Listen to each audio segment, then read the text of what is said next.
Steve job का नाम सुनते ही दिमाग में आईफोन का चित्र घूमने लगता है, क्योंकि इसी जीनियस के दिमाग की उपज है आईफोन। दुनिया में अन्य कंपनियों के फ़ोन तो स्मार्टफोन कहलाते हैं, मगर एप्पल के स्मार्टफोन आईफोन के नाम से जाने जाते हैं। मगर मैं यहाँ आपको एप्पल आईफोन या एप्पल के प्रोडक्ट्स के बारे में कुछ भी नहीं बताने वाला हूँ, बल्कि मैं आपको एप्पल बनाने वाली स्टीव जॉब्स की stay hungry stay foolish speech को सुनाऊंगा। यह स्पीच स्टैनफोर्ड यूनिवर्सिटी के दीक्षांत समारोह में 15 जून 2005 को मूलतः अंग्रेजी भाषा में दी गई थी। इस स्पीच को सुनकर आपके जीवन के बहुत से सवालों के जवाब स्वतः मिल जाएंगे। यह स्पीच आपके अंदर पॉजिटिव एनर्जी का प्रसार करेगी और आपके जीवन में आगे बढ़ने के लिए सतत प्रेरित करेगी। इस स्पीच को मोटिवेशनल गुरु संदीप माहेश्वरी भी सुनने के लिए कह चुके हैं, तो आप इसी बात से अंदाजा लगा सकते हैं कि आप क्या सुनने जा रहे हैं। तो हो जाइए तैयार दुनिया की सबसे बेहतरीन स्पीच सुनने के लिए। इसलिए मैं चाहता हूं आप ऐसे लगातार एनर्जेटिक वीडियो पाने के लिए हमारे चैनल को सब्सक्राइब कर लीजिए। तो चलते हैं दोस्तों स्पीच पे। धन्यवाद। आज विश्व के सबसे बेहतरीन यूनिवर्सिटी में से एक के दीक्षांत समारोह में उपस्थित होने पर मैं स्वयं को बहुत ही सम्मानित महसूस कर रहा हूँ। मैं आपको एक सच बताना चाहता हूँ। मैं कभी किसी कॉलेज से पास नहीं हुआ और आज पहली बार मैं किसी कॉलेज ग्रेजुएशन समारोह के इतने पास पहुंचा हूं।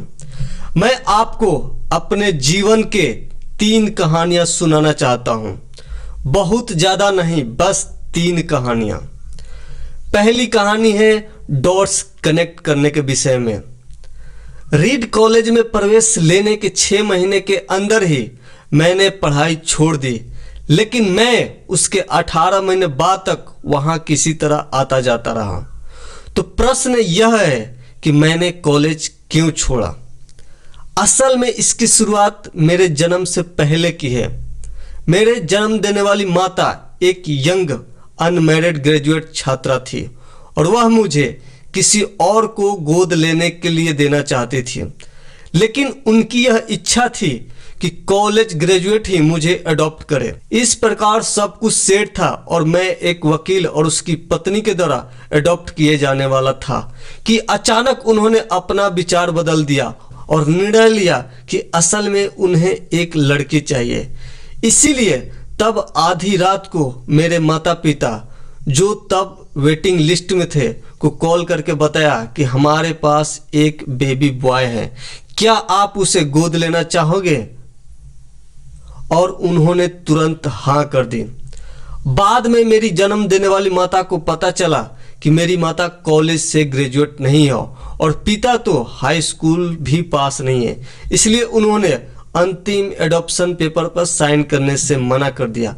लेकिन कुछ महीनों के बाद मेरे होने वाले माता पिता के मुझे कॉलेज भेजने के वादा देने के कारण वह मान गए।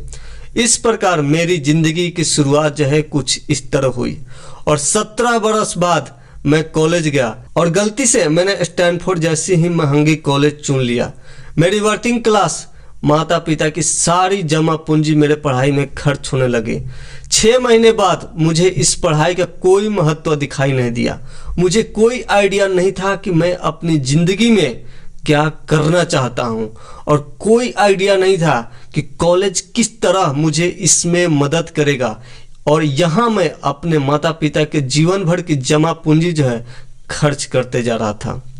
इसलिए मैंने कॉलेज ड्रॉप आउट करने का निर्णय लिया और यही विचार किया कि जो भी होगा अच्छा होगा।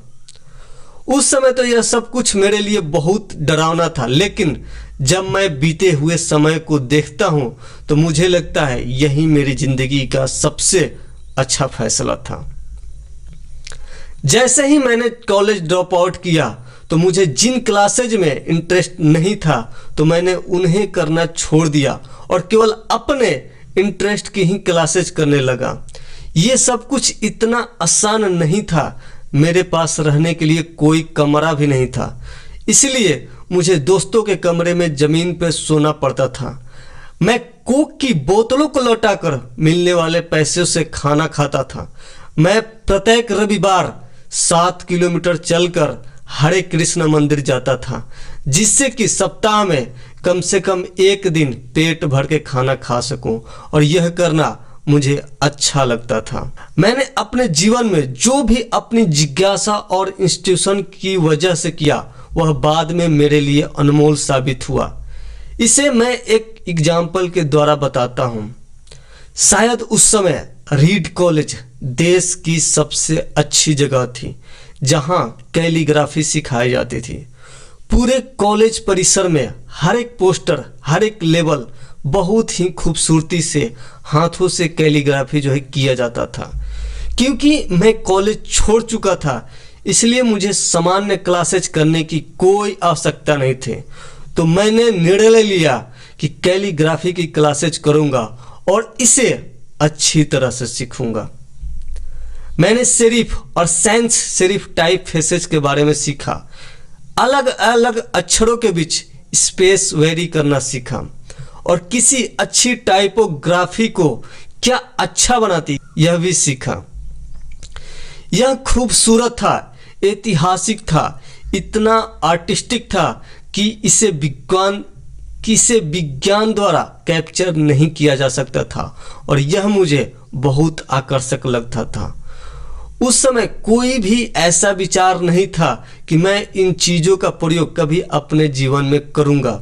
लेकिन 10 साल बाद जब हम पहला मैकिन्टोश कंप्यूटर बना रहे थे, तब मैंने इस मैक में डिजाइन कर दिया, और यह खूबसूरत टाइपोग्राफी वाला विश्व का पहला कंप्यूटर बन गया।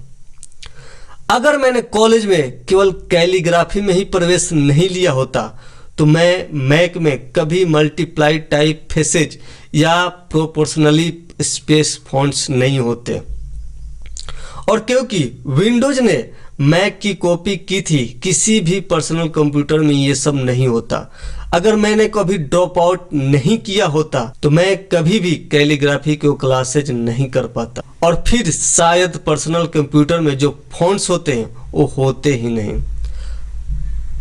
अवश्य ही जब मैं कॉलेज में था तो भविष्य में देखकर इन डॉट्स को कनेक्ट करना असंभव था, लेकिन 10 साल बाद जब मैं बीते हुए समय में देखता हूँ तो सब कुछ बिल्कुल स्पष्ट नजर आता है। आप कभी भी भविष्य को देखकर डॉट्स कनेक्ट नहीं कर सकते हैं, आप केवल पीछे देखकर ही डॉट्स कनेक्ट कर सकते हैं। इसलिए आपको विश्वास करना होगा कि अभी जो भी हो रहा है वह आगे चलकर किसी न किसी तरह आपके फ्यूचर से कनेक्ट हो जाएगा। आपको किसी न किसी में विश्वास करना ही होगा, अपने गट्स में, अपने भाग्य पर, अपने जीवन पर, अपने कर्म में, या किसी न किसी चीज में विश्वास करना ही होगा। क्योंकि इस बात में विश्वास रखना कि आगे चलकर डॉट्स कनेक्ट होंगे, आपको अपने दिल की आवाज़ सुनने की हिम्मत देगा, या उस समय भी जब आप बिल्कुल अलग रास्ते पर चल रहे होंगे, और यही बात आपको अन्य लोगों से अलग बनाएगी। मेरी दूसरी कहानी लव और लॉस के विषय में है। मैं भाग्यशाली था, जिस चीज से मैं प्यार करता था वह मुझे जल्दी ही मिल गई। ओज और मैंने अपने पिता के गैरेज से एप्पल शुरू की, तब मैं 20 वर्ष का था। हमने बहुत मेहनत की और 10 साल में एप्पल 2 लोगों से बढ़कर $2 बिलियन और 4000 लोगों की कंपनी हो गई। हमने अभी 1 साल पहले ही हमारी बेहतरीन रचना मैकिन्टोश रिलीज की और मैं 30 का हो गया था और मुझे कंपनी से निकाल दिया गया। आप अपनी बनाई हुई कंपनी से कैसे निकाले जा सकते हैं? जैसे जैसे एप्पल ग्रो करने लगी, हमने एक ऐसे बुद्धिमान आदमी को हायर किया जिससे मैंने सोचा कि वो मेरे साथ मिलकर कंपनी आगे बढ़ाएगा। पहले 1 साल सब कुछ ठीक चला, लेकिन फिर कंपनी के फ्यूचर विजन को लेकर हम दोनों में विवाद होने लगे। बात बोर्ड ऑफ डायरेक्टर तक पहुंच गई और उन लोगों ने उसका साथ दिया। इस प्रकार 30 वर्ष की आयु में मुझे निकाल दिया गया और पब्लिकली भी निकाल दिया गया। जो मेरी पूरी एडल्ट लाइफ का फोकस था वह अब खत्म हो चुका था और यह पूरी तरह से बर्बाद करने वाला था। मुझे वास्तव में अगले कुछ महीनों तक समझ नहीं आया कि मैं क्या करूं। मुझे लगा कि यह सब कुछ इतनी आसानी से स्वीकार करके मैंने अपने पहले की पीढ़ी के उद्योगपतियों को नीचे दिखाया है। मैं डेविड पैकर्ड और बॉब नॉयस से मिला और सब कुछ ऐसे ही जाने पर उनसे माफी मांगे। मैं एक बहुत बड़ा पब्लिक फेलियर था। एक बार तो मैंने वैली छोड़ जाने की भी सोची, पर धीरे धीरे मुझे एहसास हुआ कि मैं जो काम करता हूं उसके लिए मैं अभी भी उत्साहित हूं। एप्पल में जो कुछ हुआ उसकी वजह से मेरी पैशन में थोड़ी सी भी कमी नहीं आई है।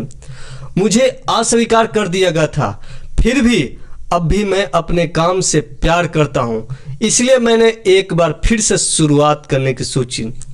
मैं तब यह देख नहीं पाया था, लेकिन अब मुझे लगता है कि एप्पल से निकाले जाने से अच्छा मेरे साथ कुछ हो ही नहीं सकता था। सफल होने का बोझ जो है अब बिगिनर होने के हल्केपन में बदल चुका था। मैं एक बार फिर से खुद को बहुत हल्का महसूस कर रहा था।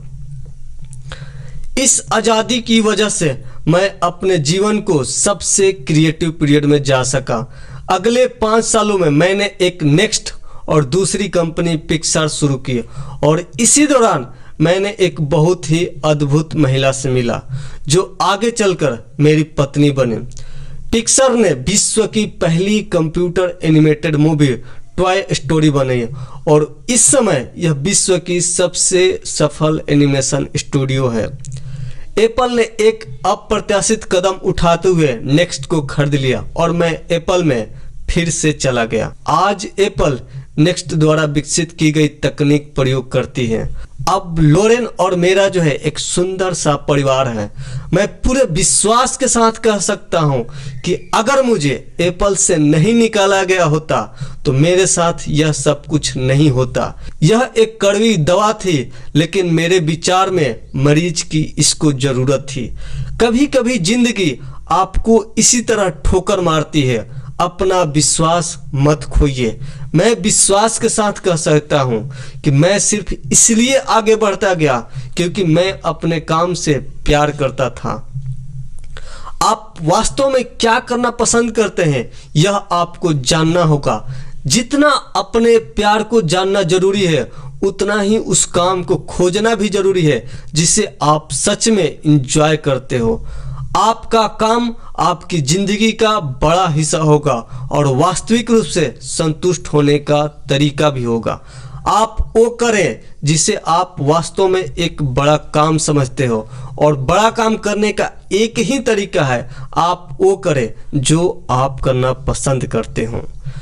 यदि आपको अभी तक वो काम नहीं मिला है तो आप रुकिए मत, उसे खोजते रहिए। जैसा कि दिल से जुड़ी हर एक चीजों में होता है, वो जब आपको मिलेगी तब आपको पता चल जाएगा। और जैसा कि किसी अच्छे रिलेशनशिप में होता है, वो समय के साथ साथ और भी अच्छी होती जाएगी। इसलिए खोजते रहिए, रुकिए मत। मेरी तीसरी कहानी मृत्यु के विषय में है, यानी डेथ। जब मैं 17 वर्ष का था तो मैंने एक कोट पढ़ा था जो कुछ इस तरह था, यदि आप प्रत्येक दिन ऐसे जिए जैसे कि यह आपकी जिंदगी का अंतिम दिन है तो आप किसी न किसी दिन सही साबित हो जाएंगे।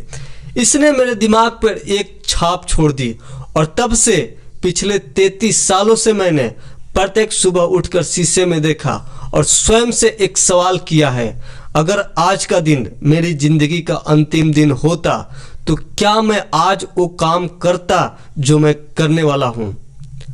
और जब भी लगातार कई दिनों तक उत्तर नहीं होता तो मैं समझ जाता हूं कि कुछ जो है बदलने की जरूरत है।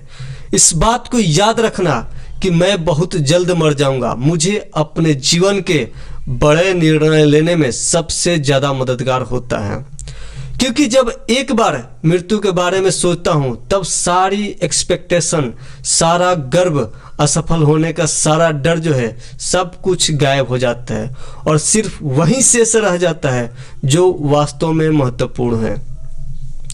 इस बात को याद रखना कि एक दिन मरना है किसी भी चीज को खोने के डर को दूर करने का सबसे अच्छा तरीका है। आप पहले से ही नंगे हैं। ऐसा कोई कारण नहीं है कि आप अपने दिल की न सुने।